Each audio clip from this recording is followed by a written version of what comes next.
Yeah, what's going on, people? We're back again.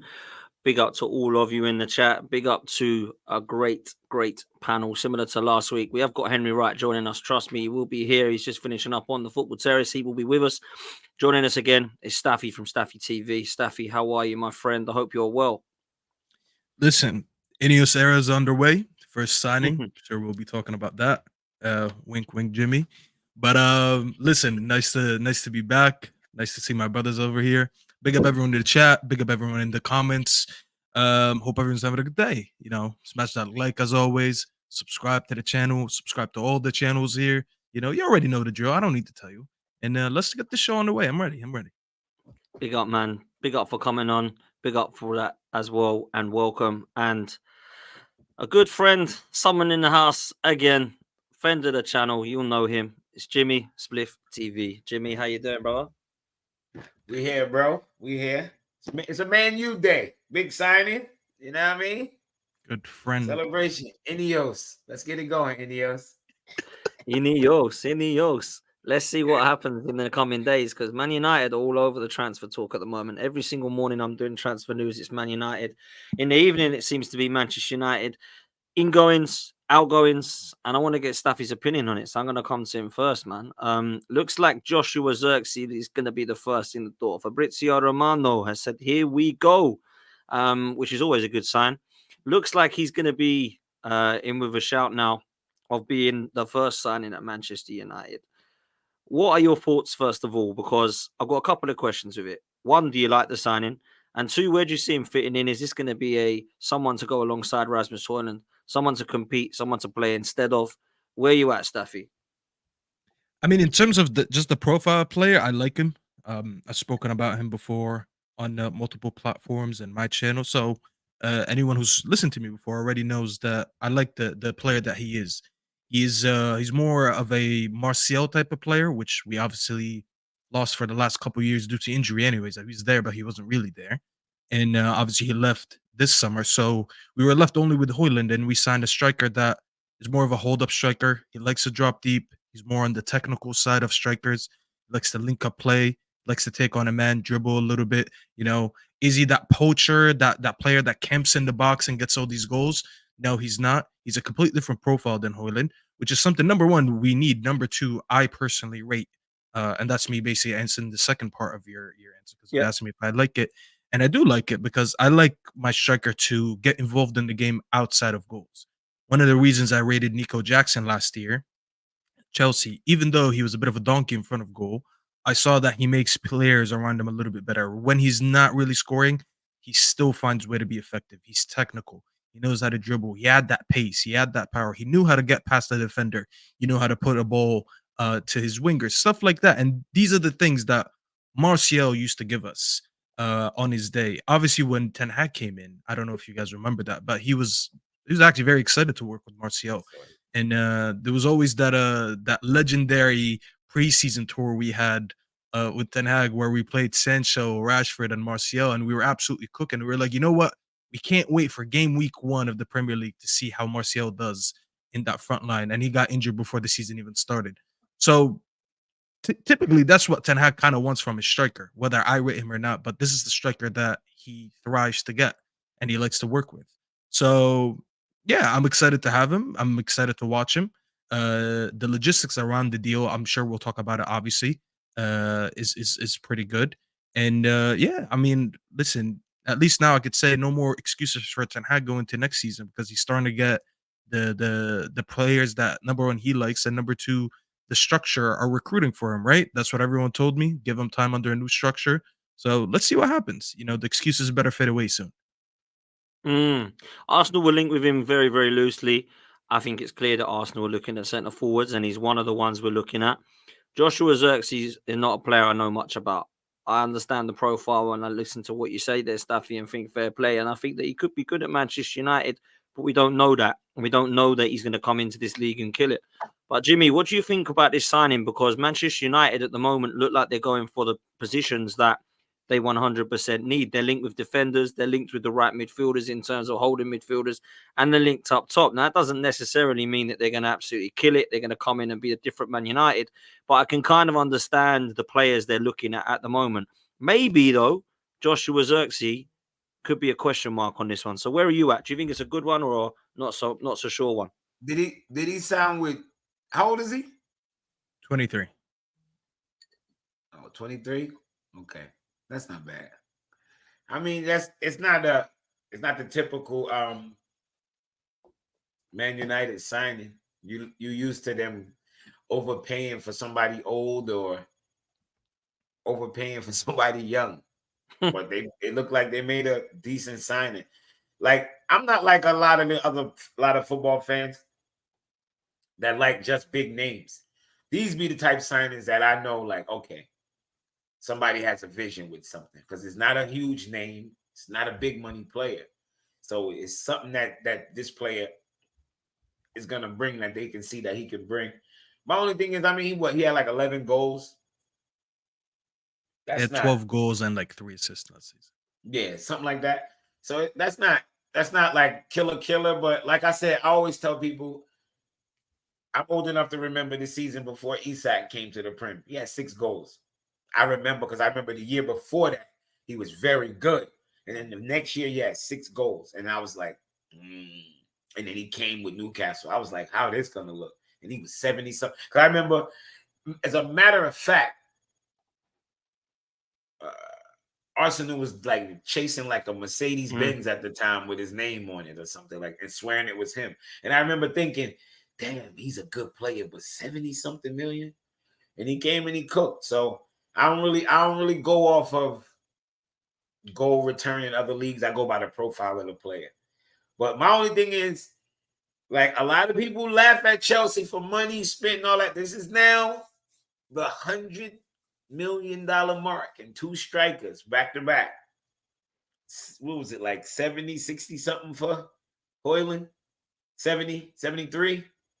72, yeah. Something like that. 30 for my man. That's 100. That's 100 million in striking. It's 100 million in yeah, but striking. you know in today's market, that's not a lot. And to be fair, 2 signings in 2 different eras. I know this. But the people that talk to Chelsea, they act like they don't know. The Man U fans, when they talk about Chelsea, they act like they don't know. So when they see us say, oh, because keep in mind, right? Y'all just paid 30 million, 11 goals, Italian league. We was willing to pay, what was it, 40 million for Duran? He had like 9 goals or three goals, whatever he had. So it was like, to me, it's kind of like the same thing. Nah, but Zirkzee's been around a little bit more. So how old is Duran, by the way? I don't know. But wait. You got to throw this in. Duran is Prem proven. He's in the Prem. You know what I mean? Is he proven, though? Because what has he proven in the Prem? Because I can tell you, my guy played in Bayern youth team. He's been on loan to Parma. Did he play for Anderlecht, something like that? Went to Bologna. So he's been a bit around the block, you know, for a 23-year-old. That's decent experience for a 23-year-old. Played under Motta, played some good football last season. He was a part of a team that got into the Champions League. Line. Come on, I got to hit you with this garbage line. What is it? Barcelona and Real Madrid didn't want him. Why do you guys want him? Why do you guys want him? Is he good enough to play for Barcelona or Real Madrid? Is he good? Yeah, but then I also want Lenny Yoro, and people tell me, "Oh, we don't want him," but I'm like, "Well, Real Madrid want him." So the logic sometimes just doesn't. The logic doesn't logic. For the last, because they kill me when they say that. Like, every player has to be wanted by Real Madrid, or else he's not good. No. Listen, I don't listen to half these people. I hear where you're coming from, by the way. But no, here's but the thing. I don't have a problem. Like I said, these are the signings. Like when we signed Nico Jackson, and I looked at the comps and all that, I'm like, I don't know, this guy's not a striker, but I'm like, if he works out, if he can get us between 15, 18 GNA, it's a good buy. Voila, gave us that. I'm like, yo, he misses open shot, he misses in front of goal, but guess what? I start looking through the league like he misses. You know what? I'll take these. That's why this year, same thing. I looked at Hojlund. I was on Hojlund's case, not for how he ended. It's how long it took for him to get going. Like, yeah, but he never really got going. That's why I don't mind you cooking the Hojlund signing, and I hear it because I cook it myself. I don't even cook it. You know what it is about Hojlund? Hojlund is just not what I visioned him to be. When I see the way he's building all that, I thought he would be like he's not what I thought he would be. But at the same time, he had only scored like 9 goals before he came. So it's like, and then what did you think he here's the would be next though? thing. What did This you is think he what would I be? wanted to get at. And I don't know if you knew about this damn part. That's why I wanted to bring this up. You have Man United fans, this one over here too. How this guy over here, We know who you. said they still would go in and get Ivan Toney on top of this. Yeah, Now, why I not? said to myself, I'm old enough to remember when we actually had space for another winger, and people said, why do you guys want Elise? It's too many. Where's he going to play? So I ask, Staffy, if you guys bring in Ivan Toney right now, and you just signed Zirkzee, who's not playing? Somebody's not playing. Hojlund, if you spend $73 million on Hojlund and he's not starting, Hojlund is not starting anyways, regardless of Tony or not. So if that's the answer you're looking for, so wait, bro, you think Zirkzee's gonna start over Hojlund? Oh yeah, 100%. There's no doubt. There's no chance Hojlund starts over this guy. Wi-Fi. Yeah, no, you're good. You're good. You're lagging a little bit, but we hear you. Yeah, there's no chance for me that Hojlund starts next season. Hojlund is younger. Zirkzee has a little bit more experience than him. He is more of how, when you really look at what Ten Hag was trying to use Hojlund for, he's actually what Zirkzee does already. Because I don't know what is this fake narrative that Hojlund, because he's like 6'4" or whatever it is, that he's a whole. Yeah, you're back. You hear us? Okay, my bad, fellas. My Wi-Fi is just like, no, you're good. You're good. Let me just reset what I said. So here's the thing: Zirkzee starts over Hojlund, and I'll give you a couple of reasons why. Besides the fact that he's just a better player, that it won't be one of my reasons. When you look at how Ten Hag has been trying to use Hojlund, because he's a tall, physical striker, as a hold-up player, when he's clearly not a hold-up player, he's not naturally a hold-up player, and he's forcing him to be a hold-up player. You know that say where it's like you can't judge a fish by its ability to climb a tree. You know, that to me, that's Hojlund. No, not really. Like Hojlund, like he's not a hold-up guy. He's not. He just wrestles with center back. He likes to run off the like he's decent, a little bit decent on the link up, but he needs the space to run behind the defenders, kind of drift from wide position into central positions. Maybe he'll poach a goal here and there. Maybe if he works on his runs, it becomes a better striker. But he's nowhere near a hold-up striker because he has a trampoline touch. He's not physical enough. As much as he's tall, he's actually not physical enough to hold up the play. That's why he's always on the floor and getting bodied. His touch is not that good. His jump is not that good. He's an MMA wrestler, man. Exactly. Zirkzee, on the other hand, you can tell like there's players that need more time to receive the ball. Like you can pass me the ball and you can pass Dan Lawless the ball. Dan Lawless. Then Potts. See, I'm so used to straight facts. I'm so used to straight facts with him. Yeah, man. But you can pass Pottsy the ball. One of us has a better touch, and one of us needs about 2 touches to control the ball. That is the difference between Hojlund and Zirkzee. So when Zirkzee comes into this team, he automatically makes that front three a little bit more technical. He automatically makes the people around him a little bit better because we've seen Rashford's best season. I was about to say, 30 goals. Rashford is going to help. Exactly. Yeah, he can link him up. Rashford, and whoever's Rashford on the other side. If he has a focal point up front with him.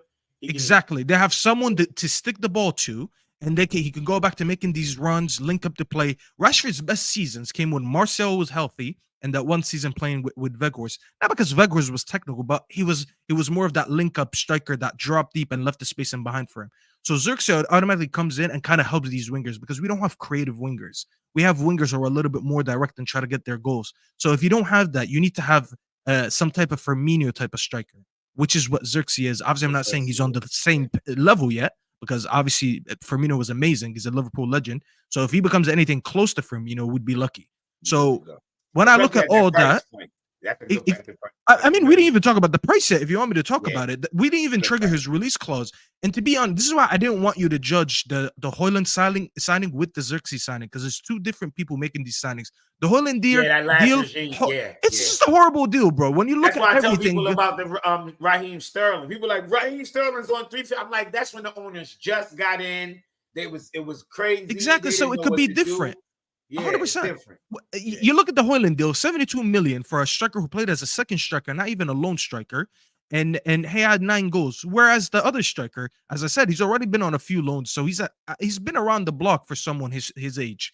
Okay, and his release clause was 40 mil. Then you get Ineos coming in, they're saying, you know what, forget the release clause. We'll pay a little bit over the release clause, but give us a better payment structure. So now you get to pay 42 million Chelsea instead of style. 40. Come on, Chelsea. Exactly, that's what you guys do. And Yeah. you pay over 3 years. So you're Yep. you're paying for a signing over 3 years, which means there's more money in the bank right now to go get and still fulfill Get your somebody needs. else. Yep. So everything around this signing, by the way, you guys need to remember, I'm the lead gunner of my fan base. I'm the toxic guy in my fan base, and I'm finding all these positives. So when I'm being positive, it actually says something. Listen, there's probably nothing that I don't like about this signing. You know, am I saying is it going to hit the ground running? Absolutely not. I still have some speculations because generally, when you look at recent signings, Dutch players and Serie A players coming into the Premier League, they don't hit off the ground running right away. There's not a lot of examples you can give me of someone who came from the Serie A or someone who came from the Dutch league or a Dutch player in general, and they found it easy to develop into the Premier League because it's more intense, it's a little bit quicker, it's more physical, and these are things that he's going to need coaching from. Am I expecting this coaching? Yes, because who else did we just sign today? Ruud van Nistelrooy. Who is Ruud van Nistelrooy? A Premier League legend and a striker, and he's Dutch. So these are things that I'm looking, okay, what are we going to do with these signings? Are we going to develop them or are we going to waste them like some of the signings that we did in the last decade or so? So it's there's a lot to look forward to. I'm actually excited for it. Listen, you backed up why you are, man. I think he is an unknown, but I don't think this is going to be a amount of money spent that you could be like, oh my god, you spent like Lukaku money or crazy like Hojlund money on this guy. This guy could be a flop now.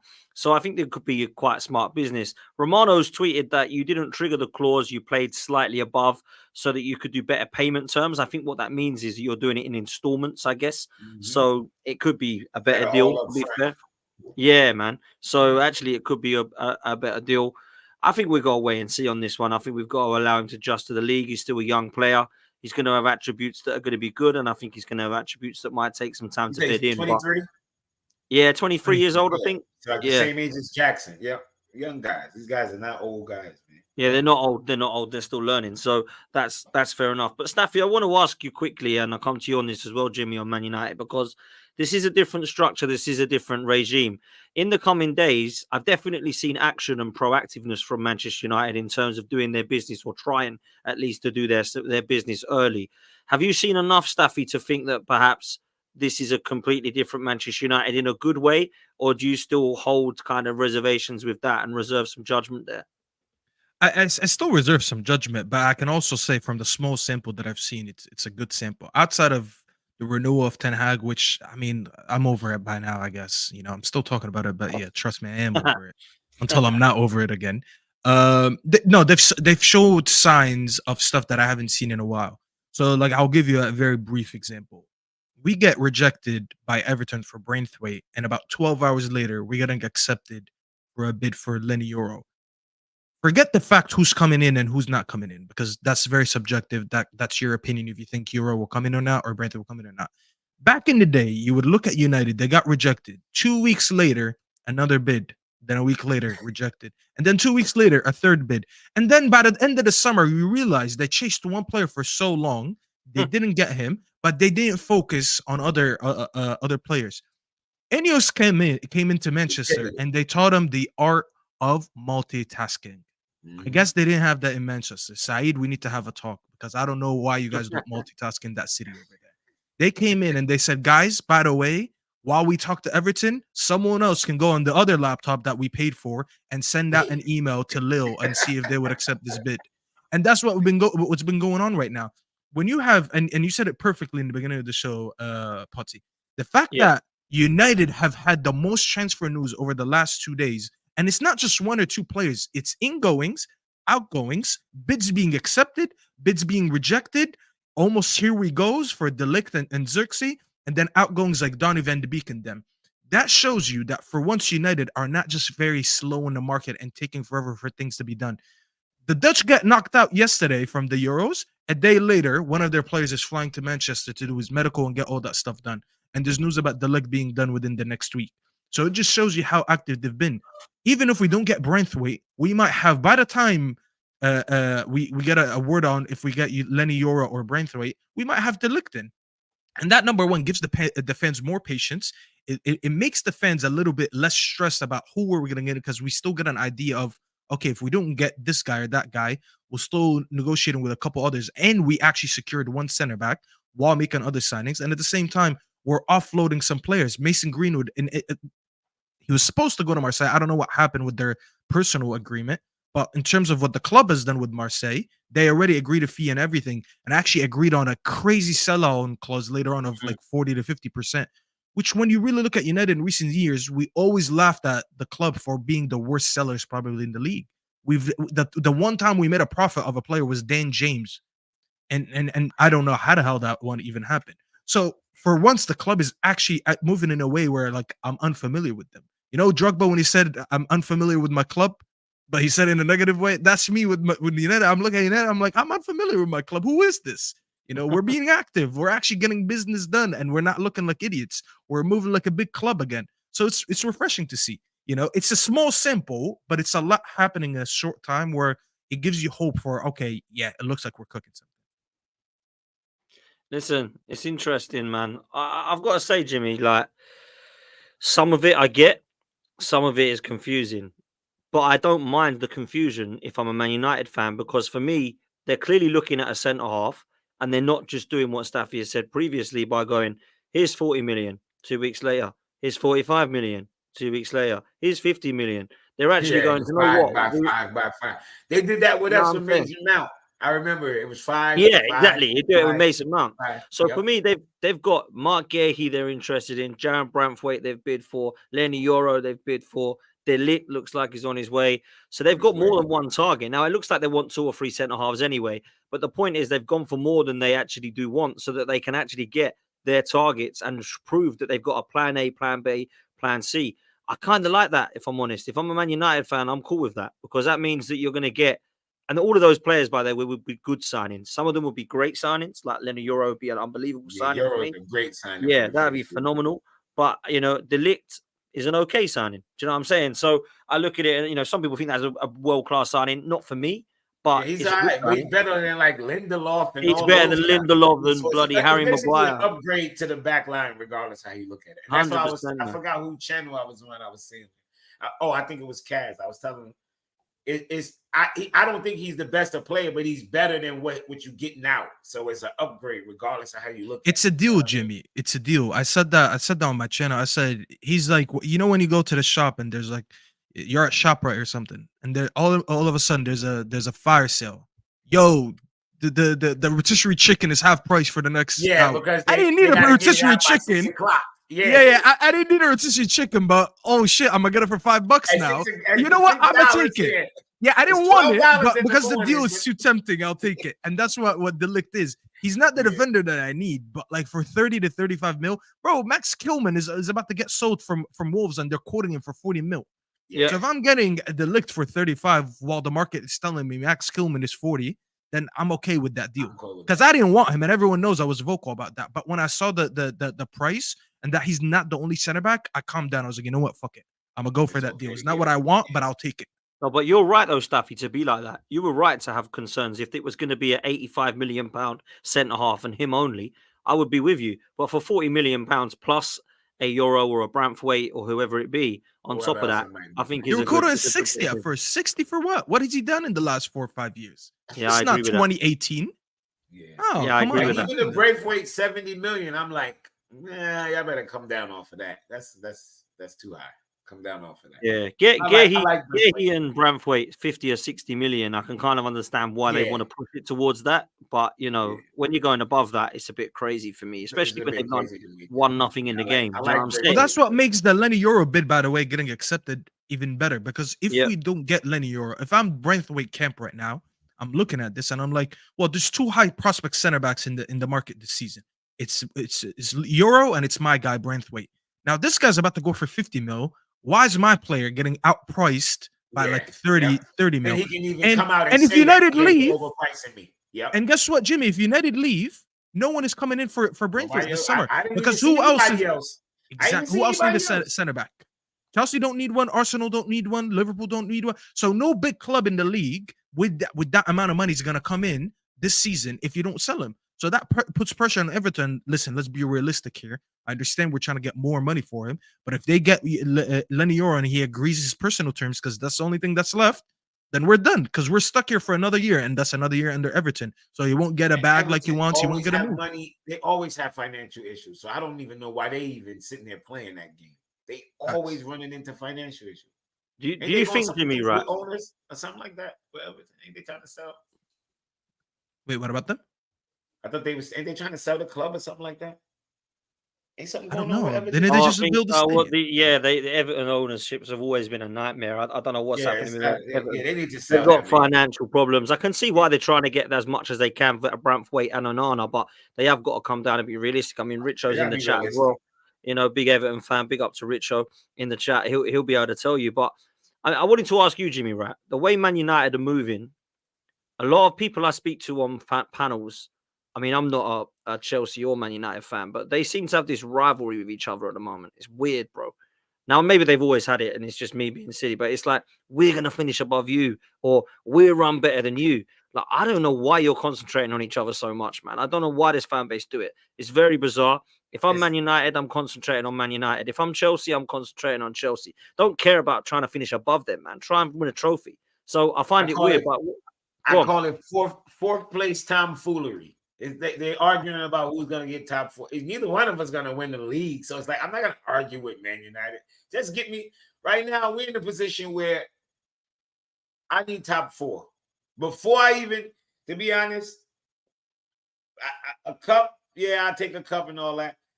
Give me back Big Europe. Because I know with Big Europe and how my owners want to spend, it's just a whole different world. We can go back to spending money. I know that's what's stopping them from spending money. This salary cap is scaring. It's clear to me it's scaring a lot of teams. And a lot of teams are moving smart. Nobody's making those big jumps, no big leaps. Nobody's spending no big money yet. Teams are actually helping each other out. Spend this much for my player. I'll spend this much for yours. It's a lot of that going on. So it's like, I need top four, and I need some type of little cup. I gotta get what's the Conference League. I need that. So I'm not really interested in what Man U doing. I mean, for banter's sake, of course, but I'm like what you said. I'm more concerned with my club doing. I know we're not fighting for the league this year, so I'm looking at top four all year. I'm looking at that fourth place spot and wondering who's there. Are we there? I'm not really concerned with Man U. I'm not. No, I don't blame you, man. That's the right attitude to have. I can care less. And even the I don't get it. Even the whole Arsenal not winning the league thing, that's just for banter for me. Like, I be way too caught up in my own club. If anybody watch my live streams, I'll be too caught up in my own club to be caring about. People be jumping in my live like, oh, Arsenal won. Man, I'll be like, man, you don't get the out of here. I don't care about Arsenal. Potter's blowing the game. I don't care about who about to win the league. It ain't us. I don't care. Yeah, man. I'm the same. So. I was the same when I was down there. I was like, I don't give a damn what's happening above me. You know what I'm saying? I don't care. Yeah, it's bizarre. Until I get up there, I don't care. Yeah, man. Some of the fans are a bit bizarre, bro. But before we move to Arsenal, because there is a little bit of breaking news on that, Staffy, let me come to you quickly on United before we move. How many incomings are you expecting at Manchester United? Because I'm hearing Ugarte's linked with you guys as well, man. So what are we expecting here, incomings, like number-wise? Well, I'm expecting 2 center backs, a left back, striker. That's how many we're at right now. 4. Yeah. And I'm expecting at least a couple players in the midfield. So I'm expecting at least 6 signings. Yeah, I think that's fair. Because of the outgoings as well. We do have a lot of outgoings.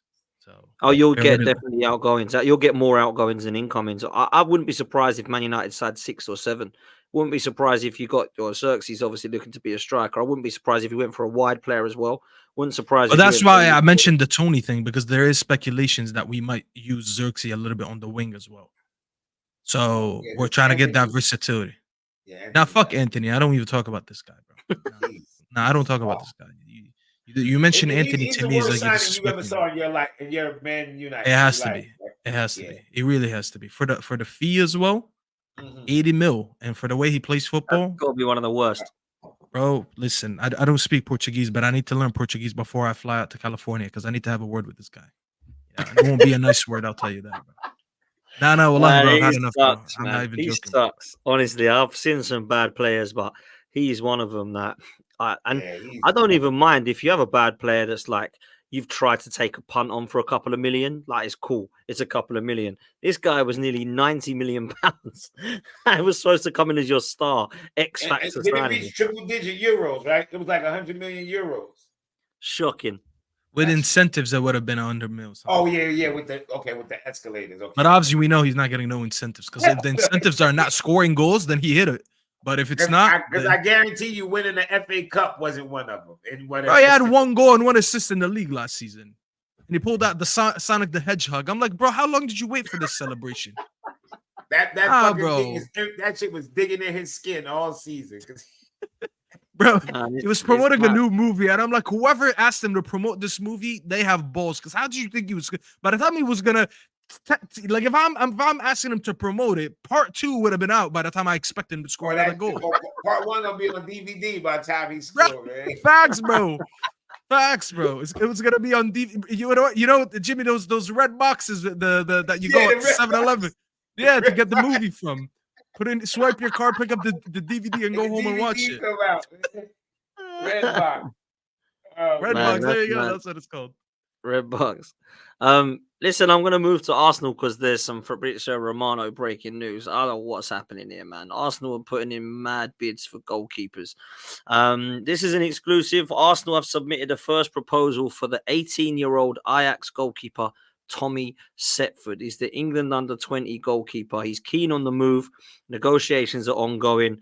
Ajax sources see Setford as a big talent, but currently his deal expires in 2025.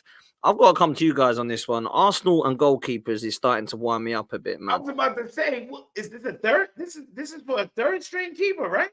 Yeah, it's going to be because Dan Bentley, we put in a absolutely insulting, pathetic bid of 50K. 50K. Yes, 50K. I saw your show yesterday. I watched that. You was disgusted. It's embarrassing, man.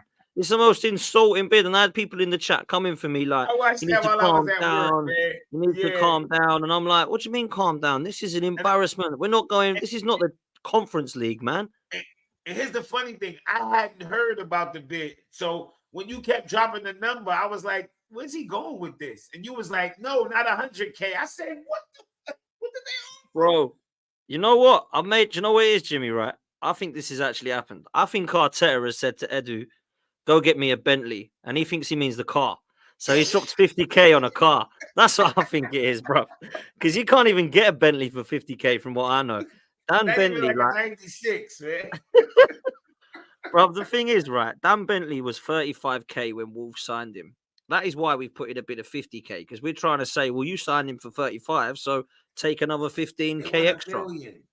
It's ridiculous, man. They want $1 million. Just say to him, like, $500,000, like, just say, I tell you what, there's 500K. Do you know what I'm saying?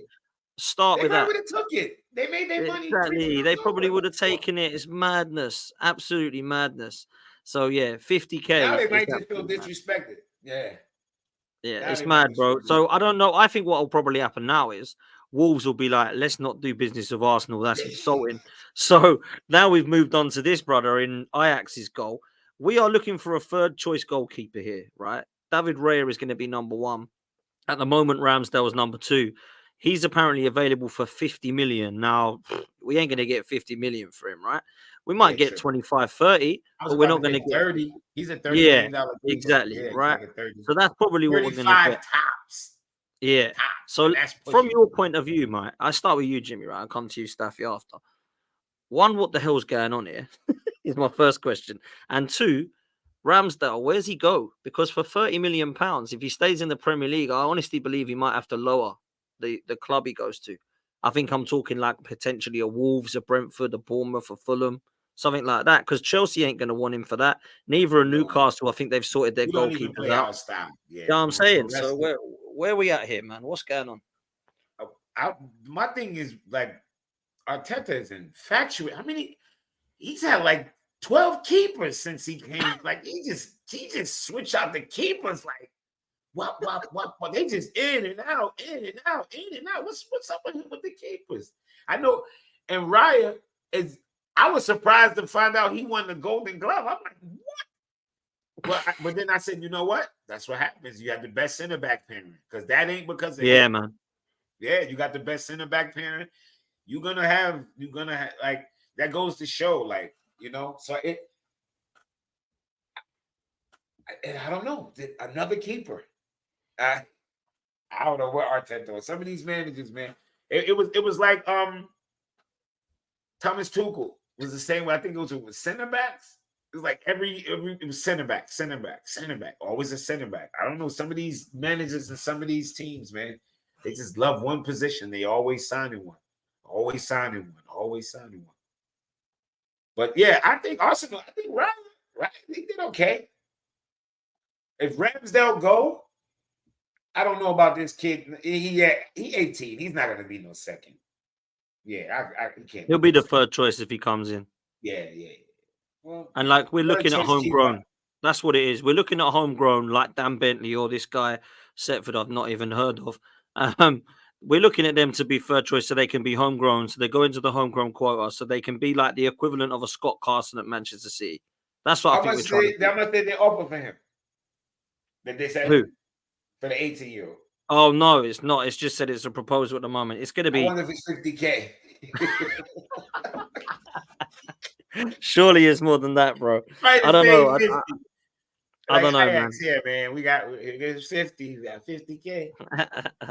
I mean, listen, it's a bizarre one, but I find it weird, Stuffy, why we going for a third choice goalkeeper as one of our first signings. But you know, it is what it is, man. What are you saying, Stuffy? I don't know, man. I don't know, because like I kind of understand it. You still sign young players for the future as you're winning or not winning right now, whatever it is going on in your club. So it's not like big clubs ignore their future. I get it. You need a third goalkeeper, all that stuff. You know, the Bentley deal that you're just talking about, 50K. I didn't even know that's crazy. Yeah, I'm not gonna lie. That is crazy. That's like, bro, it's like going to a 5-star like steakhouse and like not leaving a tip. You know, like get your broke ass out of here. Like, who does that? Like, you don't do that. You know, you go to these places, people expect that you have a wallet on you, so you better pay up. You know, so that's crazy. But listen, I hear it. Getting a young striker, because I don't know the future of Ramsdale. We always heard about you guys selling him and all that. So maybe he just wants a next man up. 18 years old for a goalkeeper is super young, anyways. You know, in goalkeeper's age and sorry, they prime by the age of like 26, 27, something like that anyway. So it's super young, you know, but it's maybe just one of them. I was gonna make the case that maybe they're just trying to like fill the squad with homegrown players. You know how they usually put an English an English goalkeeper as a third goalkeeper just to hit the quota. But then you said the Dutch player, he's a Dutch player, and I'm like, because I was reading it right now from Fabrizio's tweet. And I'm like, well, if they're going for an Ajax player, is he English or what is he? Yeah, he's English. Like, oh, he's English. See, there he goes. Okay, so it kind of fits my narrative. Yeah, that's what I was saying. I think that's why we're going for him and Dan Bentley, because they're both homegrown quota and they're just going to be third choice to sit there and tick a box.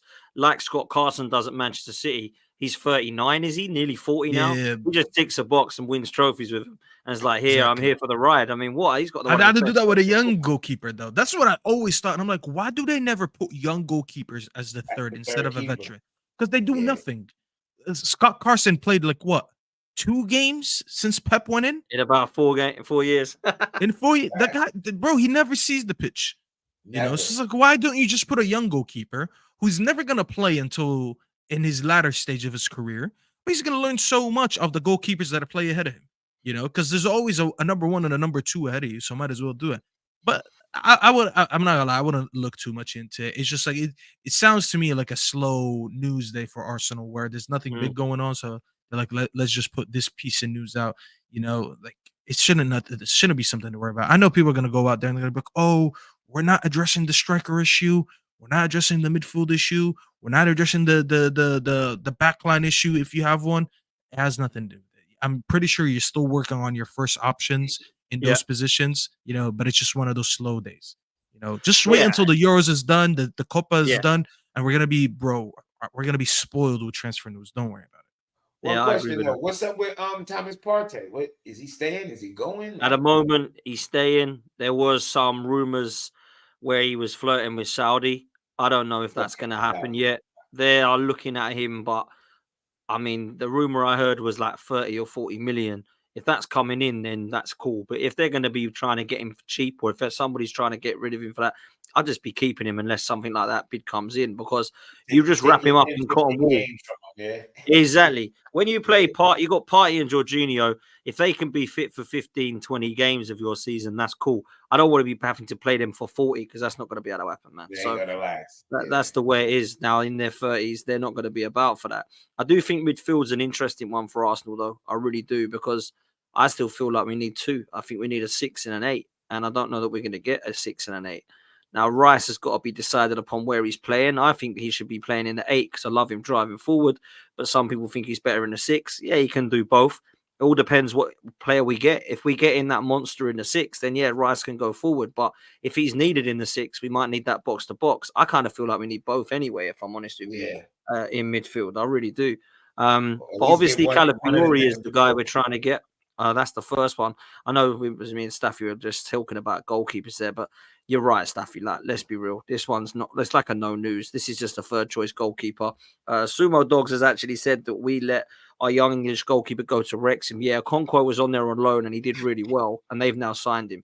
So that's a bit different. So I think for me, you're right. We'll get this homegrown player in, whether it's Bentley or Setford. I don't know who these players are really, but we'll get one of them off and continue with our work. Whoever you sign is probably never going to play a game for you guys. 100%. They're never This is going to. probably the most airtime they'll ever get on Dan position. 100%, man. You'll never talk about him again. We'll talk about him when he gets sold in about 5 years. That's it. Yeah, you'll get to here we go, and then there he went. That's it. Yeah, man. You know, but I mean, from your points of view with Arsenal, it's nice to hear like rivals fans' views, man. Like, what's the priority sort of areas at Arsenal for you in terms of us trying to get across the line? I'll start with you, Jimmy, then I'll come to you, Staffy. The only thing that would scare me that Arsenal would sign if they get a real striker. Anything else is like, I think it's going to literally be the repeat of the same season. I think, you know, some guys going to cook. Like, you probably get more out of Martinelli, maybe a little bit less out of somebody else and all of that. But if you get a striker, a real striker, that's when I would be like, all right, Arsenal's a fucking problem. Because then you don't really have to rely on Havertz. I mean, he can come in, just do his floaty, whatever he do. Like, when he come on, he'll be a real problem. You know what I mean? Because him starting games, like him starting off the season is horrible. But if he's not the main guy, and then you can tag him in other little positions here and there. But if y'all get a striker, Antony, any one of those, any real striker. Like, Sesko for me wasn't it for Arsenal. Like, when it was like Arsenal might get Sesko, I was like, please. Because then I'm like, yeah, I don't think he's ready. But like Asherman, Tony, any veteran striker up front Arsenal get, I think that's when Arsenal is really a problem. They become a real problem. Interesting, man. Staffy, what about you, bro? Yeah. I disagree. I mean, if they sign a striker, it's I think it's a bonus. I think I said this last week on your show here. I said you guys probably need to strengthen your midfield and maybe your left wing a little bit more. I understand that Havertz is not the best player to have as a striker, I should say. But I know that's what Arteta wants, and I'm very positive he's going to play him in striker next season, anyways. Oh yeah. So we might as well just like stop speculating about him getting a new striker because it will not change. He just got him in. Everything that he did with him last season was by design. So let's not act like he doesn't know everything that we're saying. You know, he wants him there for the versatility. He will play him up top. He understands that he's not necessarily that 30 goal season striker, but he uses him for other uses. And let's just be honest, he's going to use him next season. So let's just stop talking about it. Where I think they could strengthen is the midfield and left wing. I think I said it last week. If they sign, well, I don't think it's going to happen, but when you guys were linked with Rashford, I thought that was a good signing. A lot of Arsenal fans didn't agree. I thought he'd come in and he'd potentially help you win the league. Midfield, I mean, with the Partey news every couple seasons now, the last couple seasons, is he going to leave? Is he staying? He's always injury prone anyways, so you kind of need someone to sit in the 6. I've been vindicated after a year of getting abuse and being told that I don't know what I'm talking about. Finally, Arsenal fans and English fans have realized that Rice is not a sitting six. Surprise, surprise. Someone who played in a double pivot in West Ham in a defensive side can't play in a single pivot as a six on an attacking side in Arsenal or England. Who would have known? Not me for sure. But they need to go get a six that could do what Jorginho does, but just a lot younger, maybe a little bit more physical. That can actually move. Yeah. Exactly. And someone who's more reliable than Partey. Because listen, Rice has done a great job at Arsenal. I think that you guys fit each other perfectly. The club has fit him, and he's fit the club. I think that he's improved since he's went to Arsenal. You know, and the way they use him, like you see him struggle a little bit with England because like he plays a little bit more advanced for Arsenal. His role is a little bit more specified, I should say, in Arsenal. Whereas like England, he kind of is given a bigger role where he does more, especially on the ball, and he kind of highlights his flaws. He's doing well with us. That box to box position that he has, I think he's doing well there. But you just need to put a good ball handle next to him. They need a six who's good on the ball. You need a younger version of Jorginho, and that's I would say, by the way, that's one of my biggest worries if I'm an Arsenal fan, because all these Calafiori links are decent, but that is not your biggest issue. You adding a Calafiori, I think it makes you better. It strengthens you. It gives you depth, but it doesn't address the biggest issue. And I think the biggest issue you still have is the six, especially with Partey being here or not, because we all know and it's inevitable that he's going to get injured again, you know? So where is the six that you're getting? And I haven't seen any strong links to anyone. And I'd be going into next season worried because if you don't strengthen that position and rely on Jorginho and Partey again, I don't know if you go all the way. I really don't. And it would be such a waste because you have such a good team everywhere, in my opinion. Like I would say 90% you're set everywhere. But that 10% includes that missing six.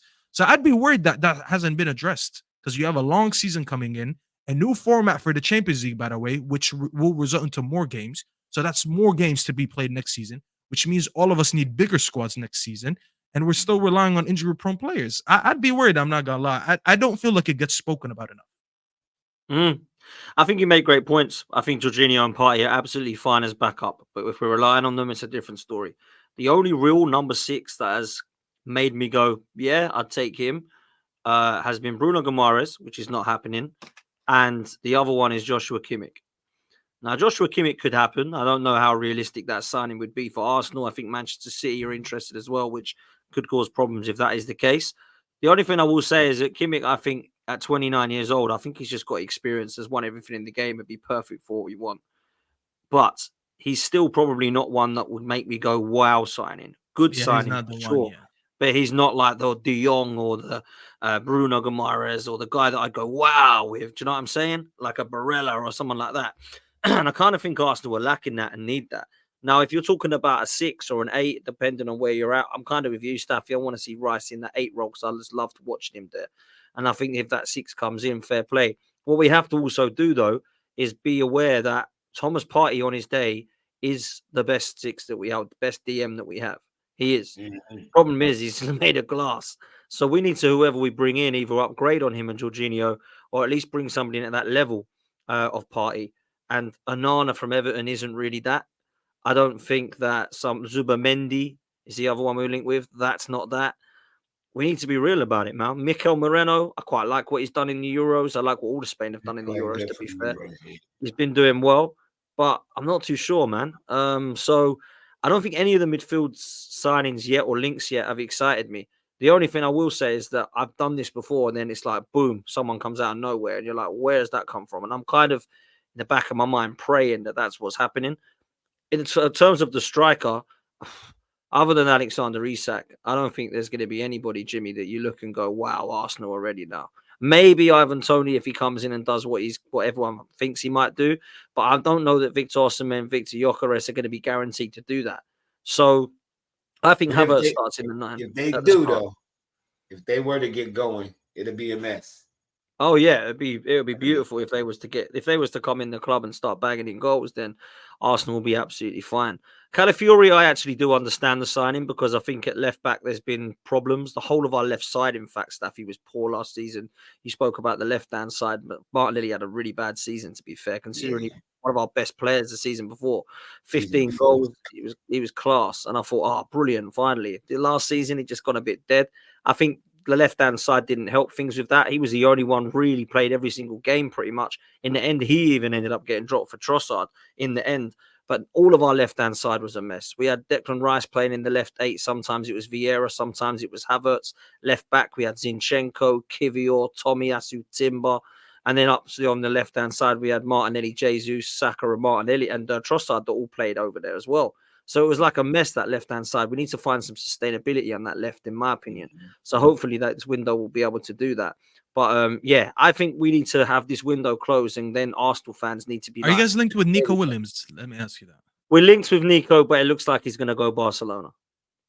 You think so? Okay. Looks like Barcelona are going to release the activate. I hate Barcelona, man. These guys are always broke. Somehow they get these players. Yeah. Are you broke or no, bro? Broke. We need to sell players, and they just go and get these players anyway. I hate them, man. And then they get them to take less money. That's the shit that I don't understand. And then they don't pay them money. Like the young. Remember, they didn't give them wages for like how long?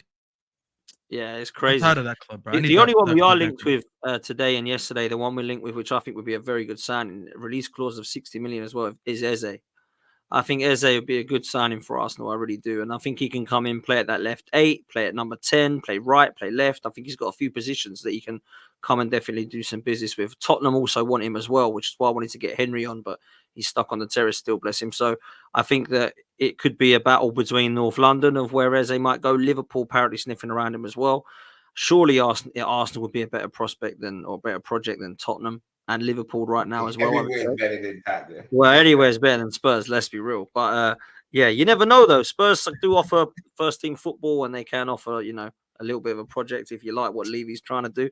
But yeah, we'll see what happens, man. Listen, let's move to Chelsea, man, because I don't know what's going on at Chelsea, bro. But Jimmy, you're gonna have to fill me in. There's a lot of young players being linked with Chelsea yet again. This ownership loves somebody under the age of 23, my bro.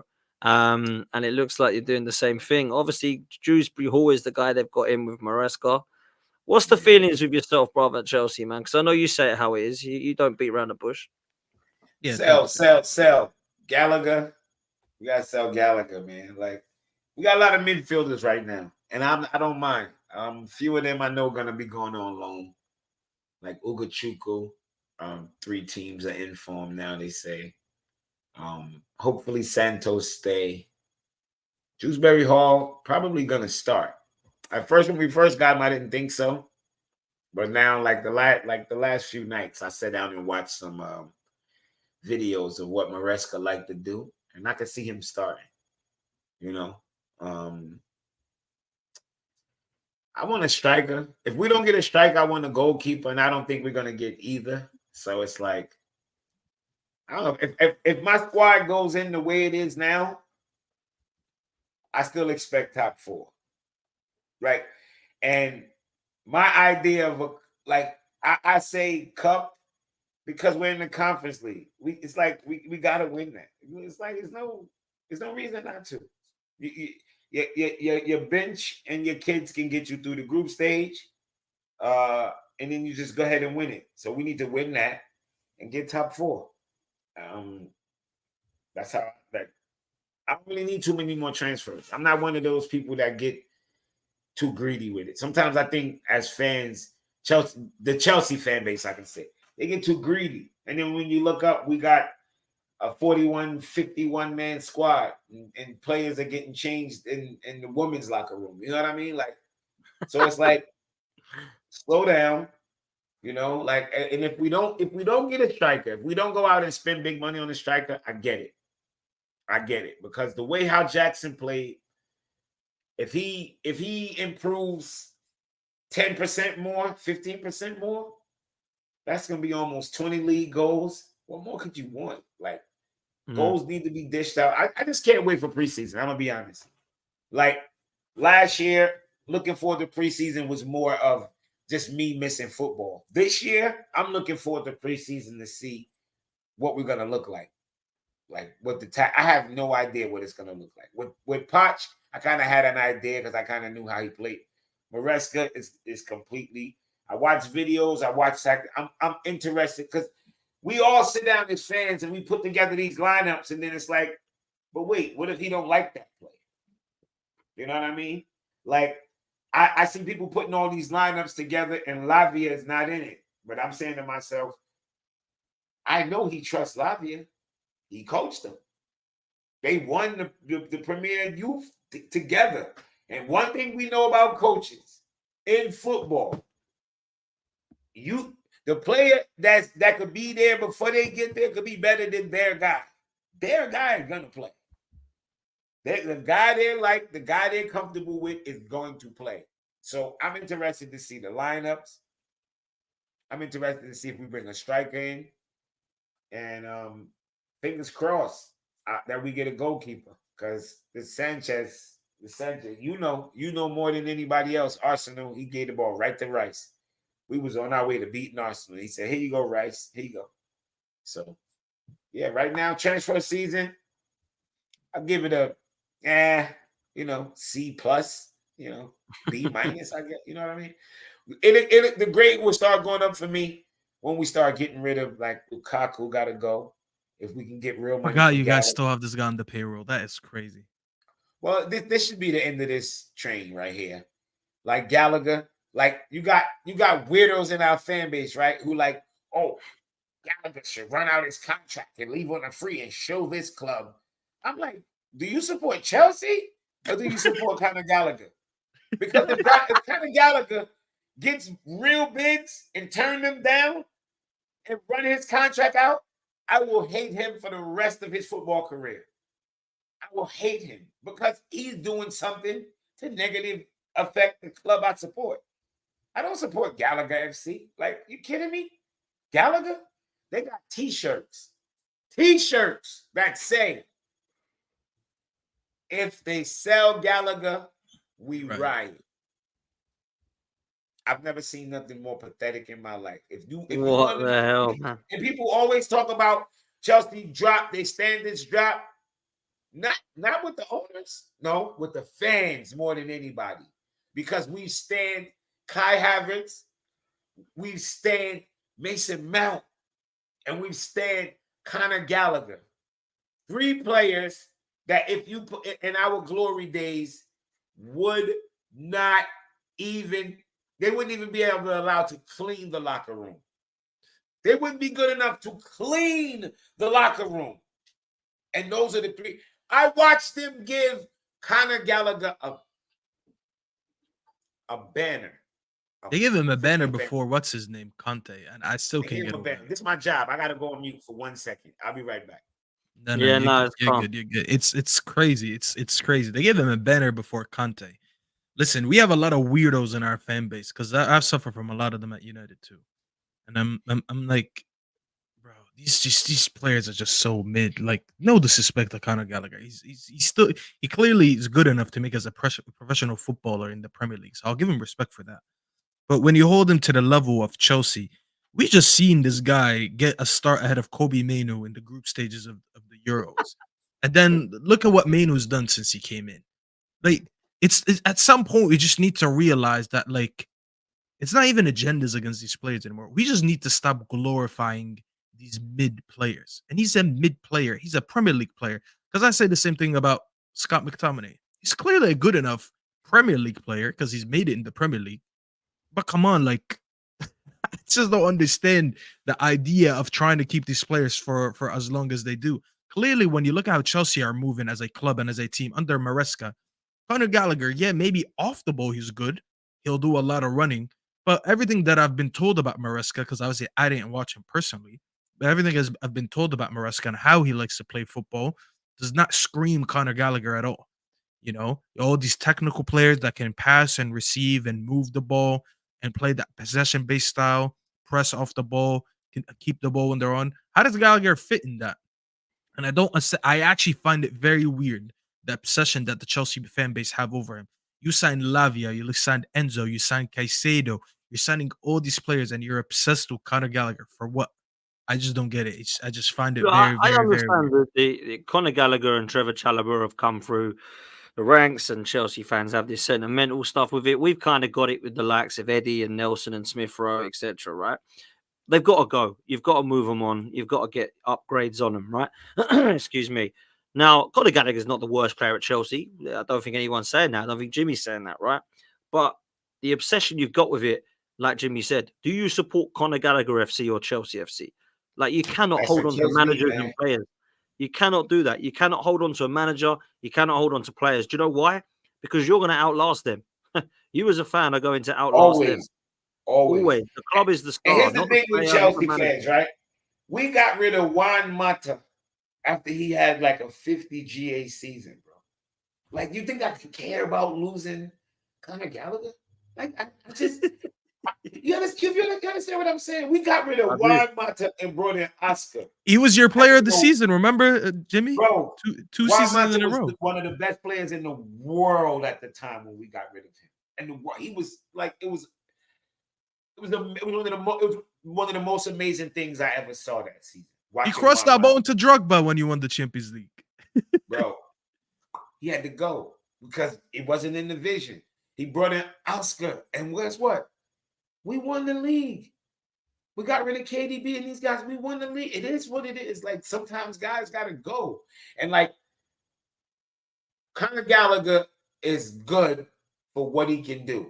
In this new system, he don't fit. Caicedo came out with an interview, right? And I gotta unfortunately I gotta get out of here after this. Yeah, no. Conor Gallagher came out. I'm saying Conor Gallagher. Caicedo came out with an interview. They was interviewing him, and they was talking about his Chelsea struggles. And he said, in the beginning, when you first got there, you seemed to struggle. What happened? He said, at Brighton, we showed up. It was tactics. You're here. When this happens, you pass to him. When this happens, you pass to him. You need to be here. He said he went to Chelsea, and it was run.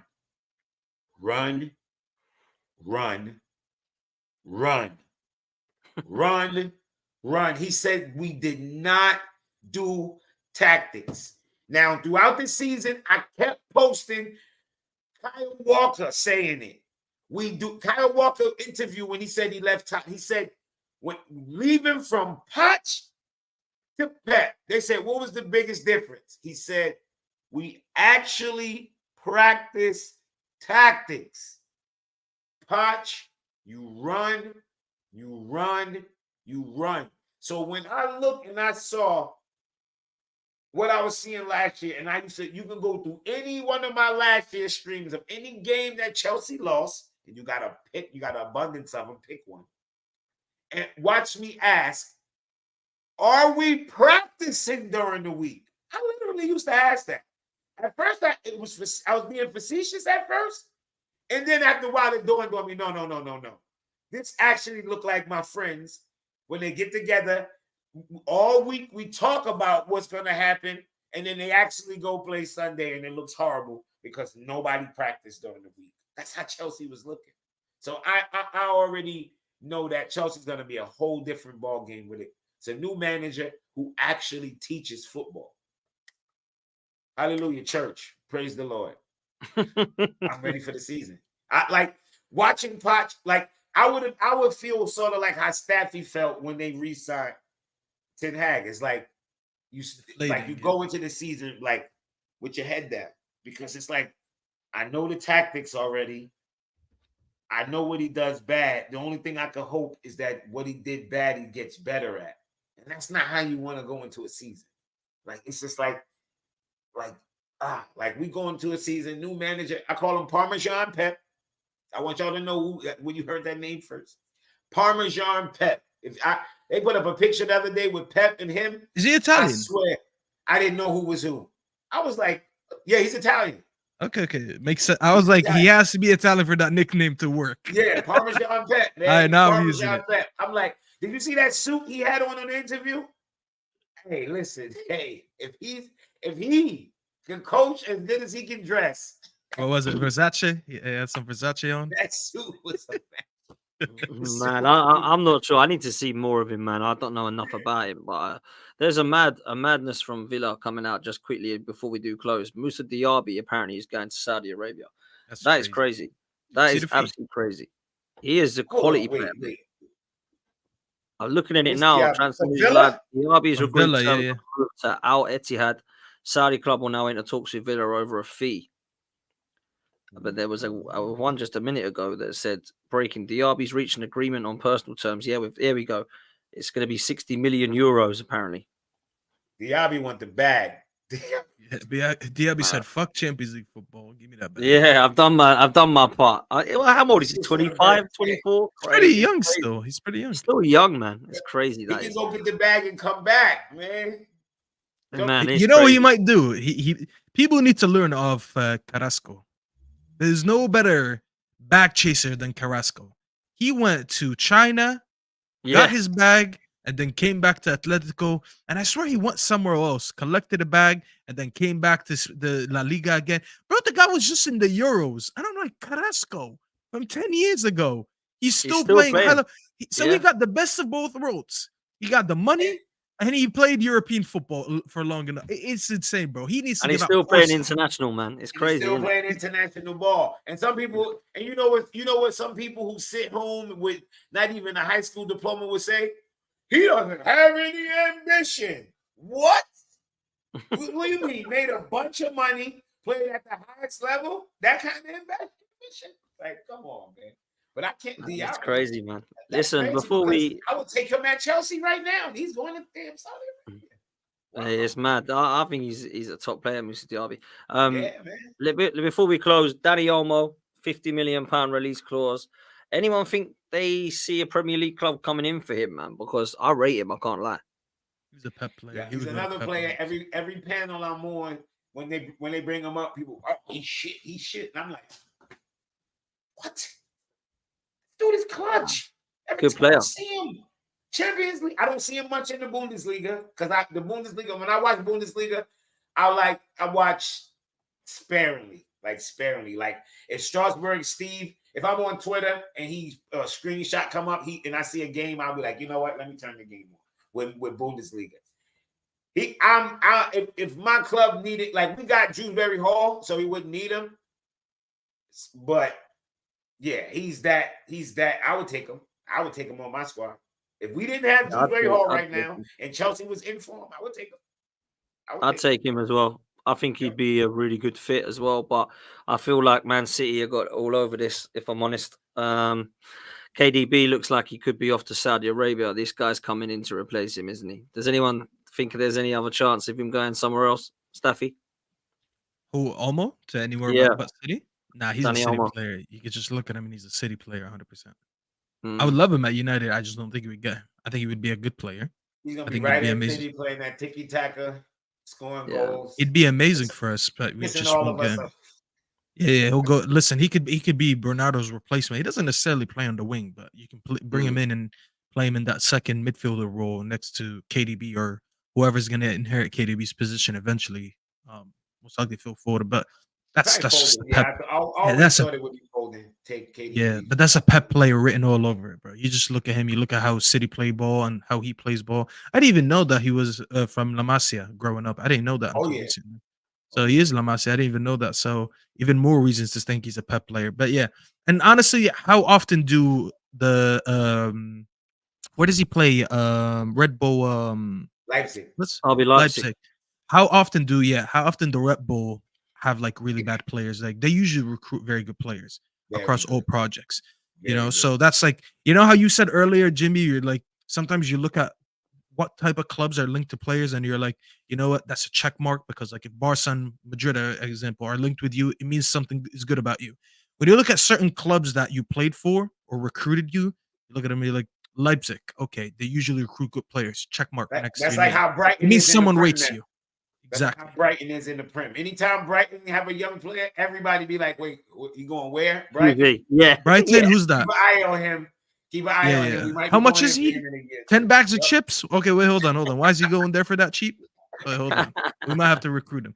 Same thing as Caicedo. Brighton got that winger. What's his name? Adingra or whatever. This is season. Adingra, yeah. Adingra. This is season. I guarantee you, this is season. I watched him live in person. I was like, oh yeah, this kid is something different. I watched him. Yeah, good player. Good player. In the States. Different. Very different. Yeah, I was like, oh yeah, this dude is gonna be different. Yeah, fellas, Listen. I gotta go, man. Yeah, we're gonna wrap now, man. We're gonna wrap because it's been over Okay, an hour. that's cool. We couldn't get Henry, we couldn't get Jacob, but they will come on next time. Big up to Staffy. Make sure you stay tuned because Staffy's going live right now, and it's gonna redirect all you lovely people over to him. Big up to Jimmy as well, man. Comments torturing you, man. Don't look out for me. Listen, torture me, but remind these people that I'm less than 70 subs away from 5K. So these guys can get There we go, me. man. I got you. I'd really I love got you. it. I'll be in the chat. Be on So I there. got some graphics to do. Let's do it, man. Listen, we we still got a lot of people in here that can come over. We got more than 70 people that can come over and hit a subscribe, which is absolutely hit free. that subscribe button in Staffy channel, people. Absolutely, man. Listen, love people. Take it easy. We're out of here. We'll see you next time. Latest. Peace.